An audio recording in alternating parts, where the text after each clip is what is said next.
Good morning दोस्तों। मैं एक कल शादी में आया था अपने खास रिलेटिव के यहाँ। तो कल मेरे साथ एक इंसिडेंट हुआ। मैं एक्चुअली अपने रूम से बाहर निकल रहा था और बाहर निकलने के बाद मैं रिलेटिव से मिलने गया था। उनका रूम फर्स्ट फ्लोर में था। तो जैसे ही मैं नीचे उतरा था, मेरे पैर सीढ़ी में कुछ लड़खड़ा गई मेरी मिस्टेक से। तो हुआ ही हूँ, मैं फिसल गया। तो वो वैसे तो कुछ नहीं हुआ, बट रिक्स था, कुछ भी हो सकता था। अगर फ्रैक्चर या मोड़ जाती मोच आती तो मेरा प्रोग्राम सारा खराब हो जाता। अब चलो ठीक है, ध्यान रखना चाहिए। अब इस वीडियो बनाने का एक रीज़न है, अगर खुदा ना खास्ता कुछ मुझे चोट लग जाती या फ्रैक्चर होता, शादी तो ख़राब होती फिर मुझे एक तो मैं बाहर आया हूँ, फिर मुझे हॉस्पिटल के चक्कर काटने पड़ते।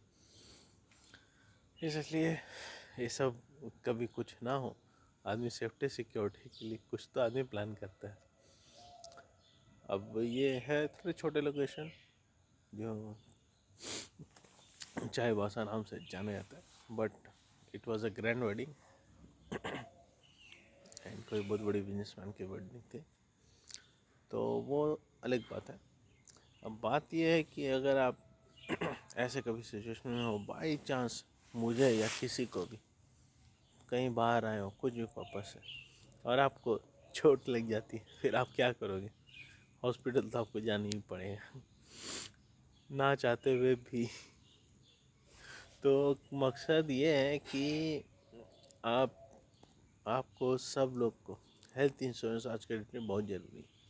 भले ही आप सोचते हो कि मेरे पास पैसा बहुत है जिसमें मैं अपना हॉस्पिटल एक्सपेंस मैनेज कर सकता हूँ, बट यहीं पे एक प्रॉब्लम है।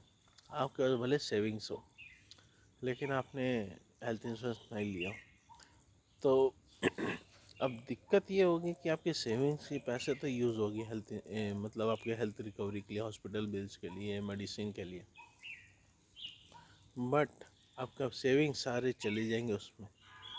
तो हेल्थ इंश्योरेंस छोटा सा प्रीमियम देने से आपकी लाइफ सिक्योर हो जाती है।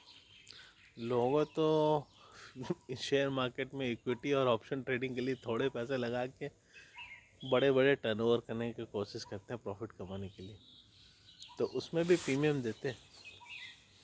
तो मज़े की बात यह है, उस प्रीमियम का वो जो कुछ कर रहे हैं उसको पता नहीं उसको प्रॉफिट मिलेगा कि नहीं।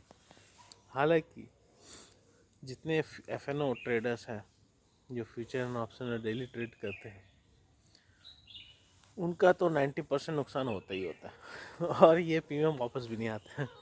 तो अगर जो हेल्थ इंश्योरेंस सोच के नहीं लेते हैं कि मुझे लॉस हो जाएगा या प्रीमियम का कुछ मुझे बेनिफिट नहीं मिलेगा, तो आप ज़रा सोचिएगा। कम से कम आप एफ.एन.ओ में पैसे तो बर्बाद नहीं करें ना।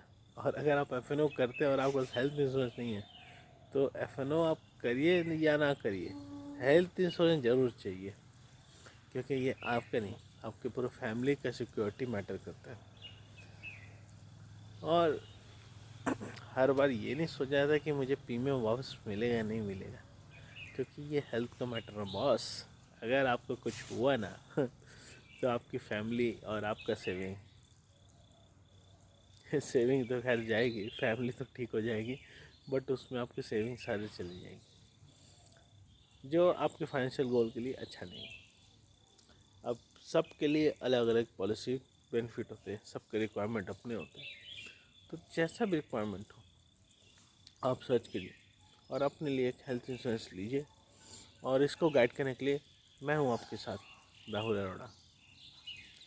Do message me for any details, I will help you all. Thank you.